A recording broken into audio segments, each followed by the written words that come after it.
The Supreme Court of India has ruled that individuals lose their scheduled caste status upon converting from Hinduism, Sikhism, or Buddhism to any other religion. The ruling was delivered by a bench comprising Justice Prashant Kumar Mishra and Justice N.V. Anjaria, which upheld an earlier order of the Andhra Pradesh High Court. The bench stated that scheduled caste status is immediately and completely forfeited upon conversion.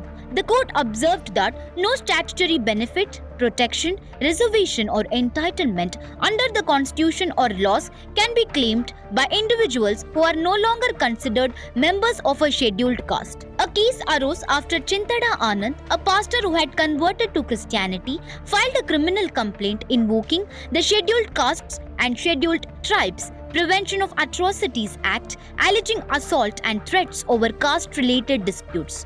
However, the Andhra Pradesh High Court ruled that caste distinctions do not apply to Christianity and therefore he could not claim protections under the SC/ST Act. The Supreme Court noted that Anand continued to practice Christianity and perform pastoral duties for more than a decade, including conducting regular Sunday prayers. The court emphasized that the restriction on scheduled caste benefits for individuals converting to religions outside Hinduism, Sikhism, or Buddhism is absolute and allows no exemptions. The ruling also reaffirmed the provisions of the Constitution Scheduled Caste Order 1950, which explicitly link scheduled caste status to specified religions.